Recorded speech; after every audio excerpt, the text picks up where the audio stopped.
What if movies made nearly 100 years ago were more honest about desire, marriage, money, crime, and female freedom than many films released today? Before Hollywood's strict production code was enforced in July 1934, filmmakers openly explored subjects that later disappeared from screens for decades. Before we expose Hollywood's forgotten wild side, like and subscribe to the channel, because the most unbelievable film on this list is waiting at number 1. Number 20. Safe in Hell, 1931. Escape seems possible when Gilda Carlson flees New Orleans after believing she has killed the man who once forced her into a life she never wanted. Her sailor fiancé, Carl, hides her on Tortuga, an isolated Caribbean island where fugitives cannot be extradited.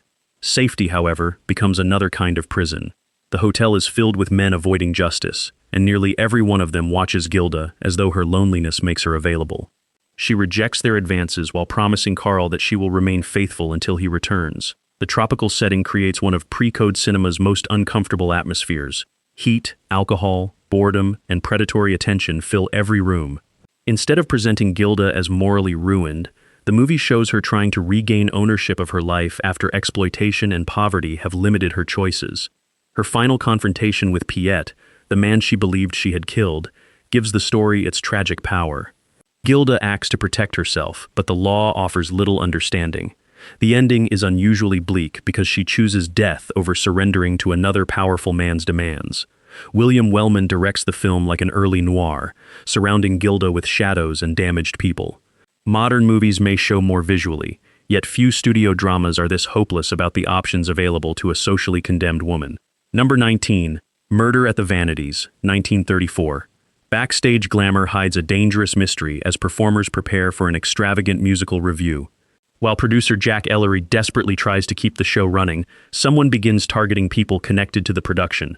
Police Captain Murdoch investigates, but every clue threatens to stop the opening night performance.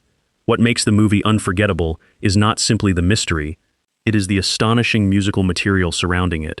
Duke Ellington and his orchestra appear in a major production number, while the notorious Sweet Marijuana sequence presents barely covered dancers posing among giant plants as the lyrics openly celebrate intoxication.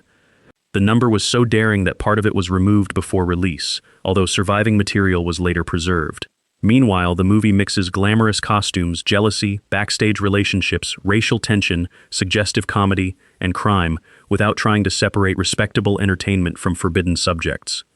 Released shortly before strict code enforcement transformed Hollywood, it feels like Paramount knew the door was about to close and decided to push everything through at once. The result is uneven, outrageous, visually inventive, and far more open than most studio musicals that followed it. Did either of those films surprise you? Tell us in the comments which one deserves a modern remake, and subscribe now because Hollywood becomes far less restrained from this point forward. Number 18. The Story of Temple Drake, 1933.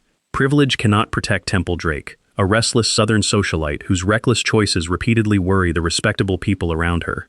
After leaving a party with an intoxicated admirer, Temple becomes stranded near an isolated house controlled by bootleggers. There she encounters Trigger, a violent criminal who recognizes her fear and vulnerability. The movie handles the attack through shadows, sound, and Temple's terrified expression, but contemporary audiences understood what had occurred. She is later taken to a brothel, where her relationship with Trigger becomes a disturbing mixture of coercion, trauma, dependence, and survival. When Trigger threatens to expose her, Temple shoots him. Another man is blamed, forcing her to decide whether protecting her reputation is worth allowing an innocent person to suffer. The courtroom climax provides Miriam Hopkins with the film's most powerful moment. Temple publicly describes what happened and accepts social humiliation so the accused man can be saved. Her confession destroys the carefully protected image her wealthy family created around her. Based loosely on William Faulkner's controversial novel Sanctuary, the film disturbed censors because it entered areas mainstream Hollywood preferred to deny: sexual violence, trauma, prostitution, corrupted justice, and the complicated behavior of a survivor. Later movies often simplified such stories into innocence versus evil. Temple is more difficult. She is impulsive, frightened, damaged, secretive, and ultimately courageous. The film does not make her respectable before recognizing her suffering. Number 17. Trouble in Paradise, 1932. Elegant hotel suites, expensive perfume, and stolen jewels become tools of romance for professional thieves Gaston Monescu and Lily. Their first dinner together is built around deception, with each pretending to be a member of high society. The truth emerges through one of the greatest romantic scenes of the era. Instead of exchanging sentimental gifts, Gaston and Lily reveal the objects they have secretly stolen from each other. A wallet, watch, and garter move across the table as mutual theft becomes flirtation. They fall in love because each recognizes an equally skilled criminal. Their partnership changes when Gaston targets wealthy perfume company owner Mariette Colette.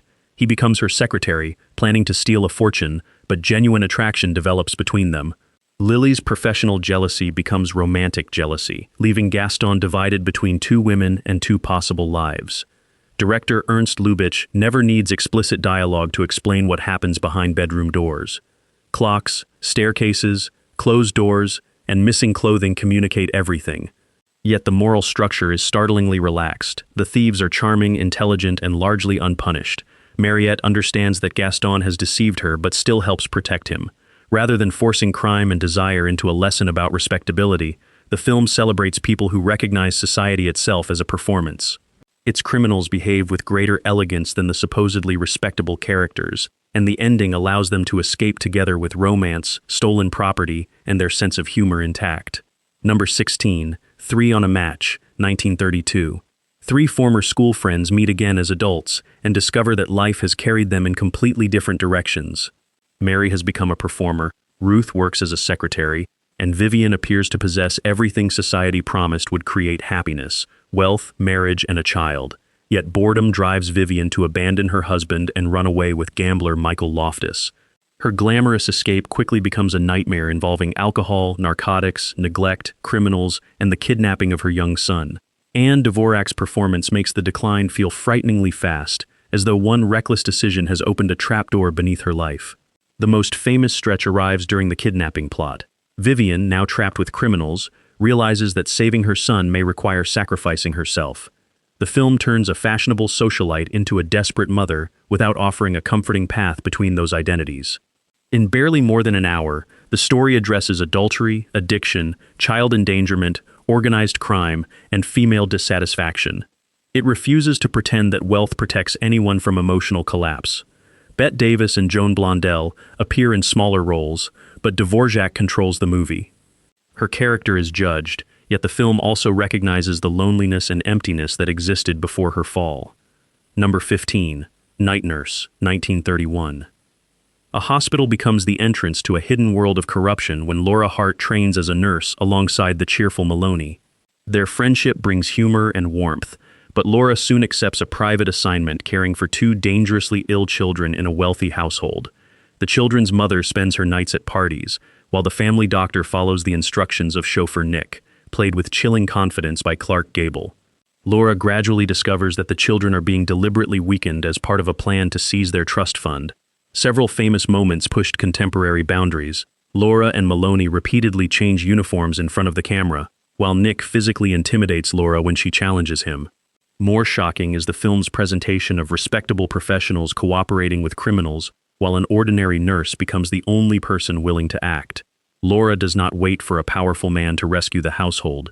She investigates, confronts the doctor, protects the children, and seeks help from a bootlegger she once treated. The movie moves between medical drama, comedy, crime story, and social criticism without slowing down. It shows addiction, neglect, corruption, and violence inside spaces that society is supposed to trust. Pre-code actresses were often allowed to play women who had jobs, desires, mistakes, and survival instincts at the same time. They were not automatically divided into innocent heroines and dangerous temptresses. Vivian can be selfish and tragic. Laura can be compassionate without being passive. Their decisions matter because the stories treat them as adults rather than moral symbols. Number 14, Scarface, 1932. Ambition has no ceiling for Tony Comante, a reckless gangster who treats the city as territory waiting to be conquered. After helping eliminate his employer's rival, Tony ignores orders, expands operations, and attacks anyone standing between him and complete control. The glowing "the world is yours" sign becomes the movie's central image. Tony repeatedly sees the promise above the streets, interpreting it as permission to take whatever he wants. Howard Hawks reinforces the approaching danger with X-shaped shadows, objects, and compositions appearing near moments of death. One famous sequence places an attack inside a bowling alley. A ball continues rolling after its player has been struck down, allowing the sound of falling pins to complete the action. Elsewhere, Rapid gunfire and speeding cars make the city feel trapped inside modern machinery. Tony's obsessive control over his sister Seska introduces another forbidden layer. His jealousy goes far beyond normal family protection, giving their scenes an uncomfortable emotional charge. The film faced censorship battles over its violence and apparent fascination with gangsters. Alternate material and moral warnings were added, but Tony's energy remains impossible to contain. Unlike safer crime stories, Scarface does not spend every scene assuring viewers that authority is in control. For most of the movie, the criminal appears faster, bolder, and more effective than the institutions chasing him. Gangster movies terrified reformers because they exposed a problem that censorship could not easily solve. Charismatic villains are still charismatic. A title card condemning crime does not erase the excitement created by sharp suits, fast cars, urban power, and actors such as James Cagney or Paul Muni. Number 13. Gold Diggers of 1933. 1933. Empty apartments and unpaid bills surround performers Polly, Carol, Trixie, and Faye as the Depression closes another Broadway production. Hope returns when producer Barney Hopkins plans a new show, but financing becomes the immediate problem. Polly's neighbor Brad secretly supplies the money and eventually takes a leading role. His wealthy family assumes the actresses are only interested in fortune, creating a romantic battle in which the women use wit, performance, and calculated attraction against men who have already judged them. Busby Berkeley's production numbers transform the film from backstage comedy into something almost dreamlike. Pettin in the Park uses suggestive choreography, wet clothing, silhouettes, and a mischievous child opening a metal costume with a can opener. It is playful material that later Code-era musicals could only approach through safer metaphor. Then the mood changes completely with Remember My Forgotten Man. Joan Blondell performs beside images of unemployed veterans, breadlines, exhausted workers, and women watching the men in their lives disappear into poverty. The film is open not merely because of costumes or jokes, it connects entertainment, desire, money, and national suffering. Glamour does not erase the depression, it grows directly out of people's need to escape it. The final number ends without a comforting solution, leaving the forgotten men marching through darkness. The movement from I Am a Fugitive from a Chain Gang to Gold Diggers of 1933 demonstrates how widely pre-code movies could discuss economic suffering. One is a severe prison drama, the other is a sparkling musical. Both insist that money controls almost every part of American life. James Allen loses his freedom because he cannot find employment. The showgirls face eviction because artistic talent cannot pay rent without wealthy investors.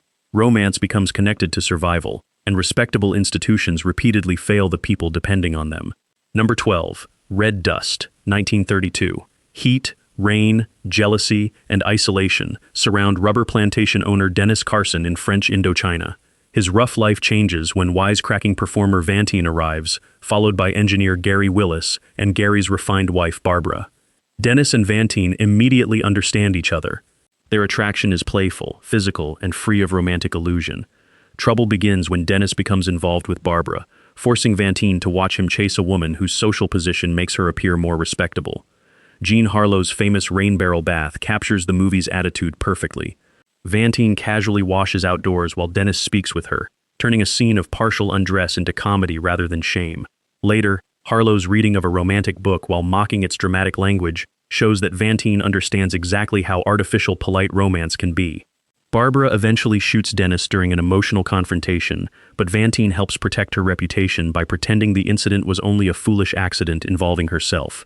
The supposedly improper woman becomes the most generous person in the story. The film openly presents adultery, casual relationships, and female desire while refusing to make Vantine beg for social approval. She may be outside respectable society, but she possesses greater honesty than the married characters. That reversal gives the movie its lasting bite. Number 11. Design for Living, 1933. A train journey introduces commercial artist Gilda Farrell to playwright Tom Chambers and painter George Curtis. Attraction develops in every direction, but choosing one man would mean abandoning the other. Gilda therefore proposes an unusual arrangement. They will live together as friends and help one another succeed, with romance officially forbidden. Naturally, their so-called gentleman's agreement begins collapsing almost immediately. Gilda becomes involved with Tom when George is away, then with George when Tom's career takes him elsewhere. Rather than apologizing for loving both men, she struggles against the demand that her emotions must fit a traditional couple. The funniest and most revealing scenes take place inside the apartment they share. domestic intimacy, jealousy, creative ambition, and desire overlap, until no one can pretend that the arrangement is purely intellectual. Gilda later marries her conventional employer Max Plunkett, hoping that respectability will simplify her life. Instead, the marriage feels more dishonest than her unconventional relationship. Tom and George eventually rescue her from a dull society gathering, and the three reunite while laughing at the rules they have broken. The film never provides a practical explanation for how their future will work. That is precisely why it remains radical. It ends with three adults choosing emotional freedom over a socially approved marriage, something mainstream romantic comedies still rarely permit without punishment or tragedy. Number 10, The Public Enemy, 1931. Crime begins as childhood rebellion before hardening into a violent career for Tom Powers. Growing up on the streets of Chicago, Tom and his friend Matt graduate from petty theft to bootlegging, gaining money and status while Prohibition creates enormous opportunities for organized gangs. James Cagney's explosive energy makes Tom frightening but magnetic. The famous breakfast scene shows him suddenly pushing a grapefruit into his girlfriend's face. The moment is not graphic, yet its casual cruelty reveals how completely intimidation has entered his private life. Another unforgettable sequence follows Tom walking through heavy rain toward revenge. The movie does not celebrate his destination, but it understands why audiences might be fascinated by a man who rejects every ordinary rule. Tom's final return home delivers the harshest image. His family prepares to welcome him, only to discover that gang warfare has reduced their powerful son to a message left at the door.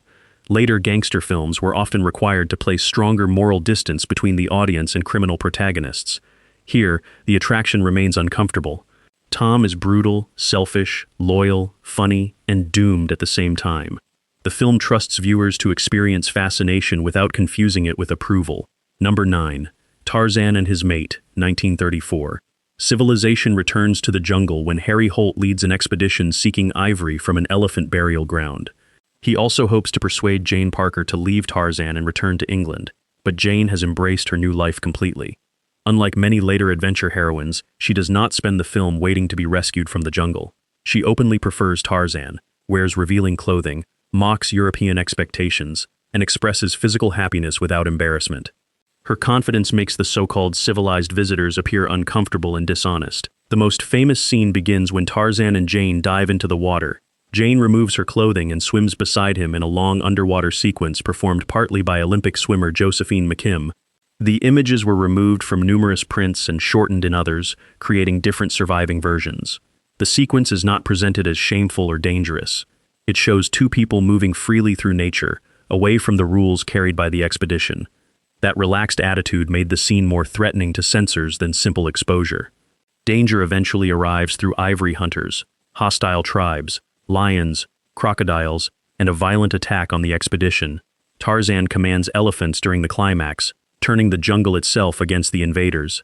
Jane remains central throughout the adventure. She chooses her partner and environment despite every offer to return to respectable society. Later Tarzan movies made her clothing, behavior, and relationship considerably more conservative. Here, she and Tarzan appear to live together outside marriage, religion, government. Number 8. I Am a Fugitive from a Chain Gang, 1932. War veteran James Allen returns home hoping to become an engineer, but unemployment pushes him into poverty. While searching for food, he becomes trapped in a robbery and receives a severe sentence despite playing only a minor role. The chain gang sequences strip away any romantic image of prison. James and the other men perform exhausting labor while chained together, eat miserable food, and endure guards who treat cruelty as routine discipline. His escape becomes one of the movie's great suspense sequences as another prisoner pounds the metal restraint from his ankle. James rebuilds his life in Chicago and becomes a respected construction expert, yet Marie discovers his past and uses the secret to force him into marriage. When he finally seeks legal mercy, officials promise a short sentence but betray him, returning him to the system he escaped. The final scene remains devastating. James secretly visits Helen in the darkness, explaining that he can never stay. When she asks how he survives, he disappears while answering that he steals. No heroic speech, courtroom victory, or romantic reunion softens the ending. The government destroys a productive man and turns him into the criminal it originally claimed he was. Few studio movies, modern or classic, have attacked institutional injustice with such direct anger. Number 7. The Divorcee, 1930. Marriage stops being sacred the moment Jerry Bernard discovers that her husband Ted has been unfaithful. Ted dismisses his behavior as meaningless, expecting Jerry to accept a rule that clearly applies only to him. Instead, she spends a night with his best friend and calmly announces that she has balanced their accounts. Ted is horrified by the equality he claimed to support, and their marriage collapses. Jerry then enters a sophisticated social world where relationships are temporary, married people flirt openly, and personal freedom carries emotional costs. The confrontation after Jerry's retaliation became the defining scene because Norma Shearer refuses to play it as a guilty confession. She exposes the hypocrisy of a culture that excuses male affairs while treating female desire as a permanent stain. Although the film eventually moves toward reconciliation, it allows Jerry to live independently and explore other relationships without turning her into a monster. Her choices create pain, but the story understands why she made them. Shearer won the Academy Award for Best Actress, proving that a controversial role could also receive Hollywood's highest approval. Many later films discussed infidelity, but few permitted a glamorous heroine to challenge the double standard this directly, and to make her husband face the exact rule he created. Gilda and Jerry exist at opposite ends of society. One survives in cheap rooms and remote ports, the other moves through fashionable apartments and expensive parties. Yet both discover that respectable rules are often written to protect men. That pattern appears constantly in pre-code cinema. The films could be exploitative, and they frequently ended by restoring conventional morality. Nevertheless, they repeatedly expose the double standards hiding beneath that morality. A married man's affair could be called a mistake. A woman making the same choice could lose her reputation, home, and future. A man could visit a woman living outside society, then condemn her for the life he helped maintain. Number 6. Red-Headed Woman, 1932. Social climbing becomes an open campaign for Lil Andrews, a working-class woman determined to escape poverty by taking whatever respectable society refuses to offer her. She targets her married employer, Bill Legendre Jr., and deliberately breaks apart his marriage. Jean Harlow plays Lil with comic confidence rather than shame. She selects revealing clothes, creates compromising situations, and understands exactly how quickly powerful men abandon their principles when desire enters the room. When Bill strikes her during an argument, Lil responds with excitement instead of the expected fear, turning the scene into one of the era's most shocking reversals. After marrying Bill, she discovers that wealth alone does not guarantee acceptance. High society excludes her, so she begins another affair with an even richer man. Later, when that plan fails, she simply redirects her ambition again. The most radical element is the ending. Lil is not destroyed, imprisoned, or left begging for forgiveness. She appears in Paris with another wealthy older companion, while a former lover works as her chauffeur. The woman who violated nearly every approved rule has upgraded her life. Anita Luce's screenplay treats hypocrisy as the true joke. The married men claim moral superiority while repeatedly accepting Lil's invitations. She may manipulate them, but their respectability was already fragile. Modern films regularly feature ambitious anti-heroes, yet female characters are still often required to become sympathetic through regret. Lil barely regrets anything. Temple Drake and Lil Andrews demonstrate the enormous range hidden inside the label fallen woman. One is trapped by violence and social fear. The other uses society's obsession with female sexuality as a weapon for advancement. Neither fits comfortably inside a simple moral category. Number 5. The Sign of the Cross, 1932. Ancient Rome becomes a giant stage for decadence, religious persecution, political spectacle, and every visual provocation Cecil B. DeMille could place before a camera. Roman prefect Marcus Superbus becomes fascinated by the Christian woman Mercia, placing his desire in conflict with Emperor Nero's campaign against her community. The story officially presents Christian sacrifice against Roman corruption, but the Roman world receives most of the film's spectacular attention. Empress Poppaea bathes in a pool of milk while attempting to tempt Marcus. During the Dance of the Naked Moon, a performer circles Mercia with movements designed to overwhelm her religious resistance. The arena climax becomes even more extreme. Prisoners face wild animals, combat, and elaborate forms of danger, while Roman spectators treat suffering as entertainment. DeMille uses the spectacle to condemn Nero's society, but he also understands that audiences have purchased tickets to witness the same forbidden images. This contradiction defines the movie. It offers a moral message while lingering over everything it claims to reject. Same-sex desire, revealing costumes, sadistic entertainment, religious doubt, and political tyranny appear within a major studio production. Later reissues required changes, but the surviving film still feels astonishingly excessive. Modern historical epics may contain larger digital battles, yet they often lack this strange combination of sermon, sensuality, cruelty, and show business confidence. Sophistication and excess were two opposite strategies for challenging censorship. Ernst Lubitsch suggested adult behavior through elegant objects and visual jokes. Cecil B. DeMille placed temptation, luxury, and punishment inside enormous sets where nothing could be overlooked. Both directors understood that censorship depends heavily on context. A stolen garter could communicate intimacy without explicit discussion. A provocative dance could be defended as proof of ancient Rome's corruption. The official moral explanation gave filmmakers room to create the very attraction they claimed to condemn. Number 4. Female, 1933. Power belongs completely to Allison Drake, the wealthy owner of an automobile company who runs her factory with greater authority than the men surrounding her. She makes important business decisions during the day and invites attractive male employees to her mansion at night, dismissing them when she loses interest. The film reverses a familiar Hollywood arrangement. Allison behaves exactly like the carefree male executives normally celebrated in romantic dramas. She avoids commitment, separates pleasure from emotion, and refuses to apologize. Her private dinners are especially memorable because the audience quickly understands that the chosen employee's career may depend on accepting her invitation. Everything changes when engineer Jim Thorne rejects her control. Their conflict exposes the movie's more conventional side, particularly when Allison begins reconsidering her independence. Even so, the earlier scenes remain startling. A major studio placed a sexually confident female industrialist at the center of a story and allowed her to discuss men with the casual authority normally reserved for male characters. The ending may retreat toward traditional romance, but Allison's unapologetic behavior dominates most of the picture. Even today, a woman using power this openly would probably be written as a villain rather than the glamorous central character. Number 3. Employee's Entrance, 1933.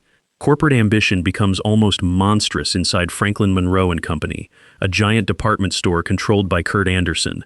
He fires employees without hesitation, humiliates executives, manipulates suppliers, and treats the entire building as an extension of his personal will. When unemployed Madeline sneaks into the store overnight, Anderson discovers her and begins a relationship with her before offering her work. She later falls in love with salesman Martin West, but Anderson refuses to release his control.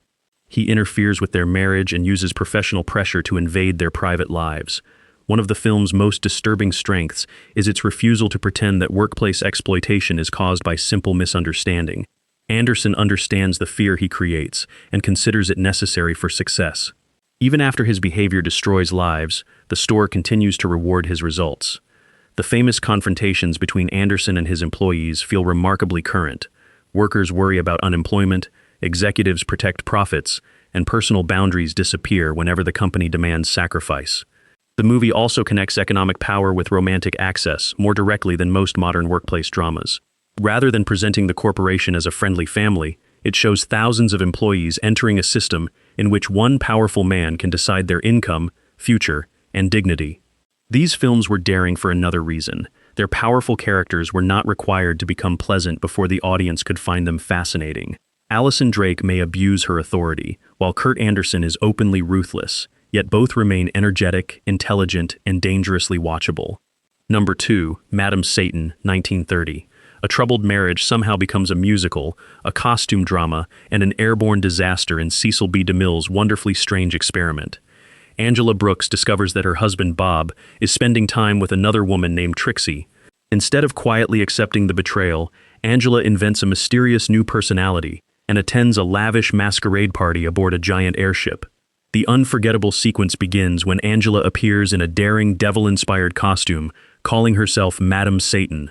Her own husband fails to recognize her and becomes fascinated by this confident stranger. Around them, dancers dressed as electricity, spark plugs, animals, and fantasy creatures turn the airship into a floating nightclub. Then lightning strikes, the celebration collapses into panic, and the guests must parachute toward the ground.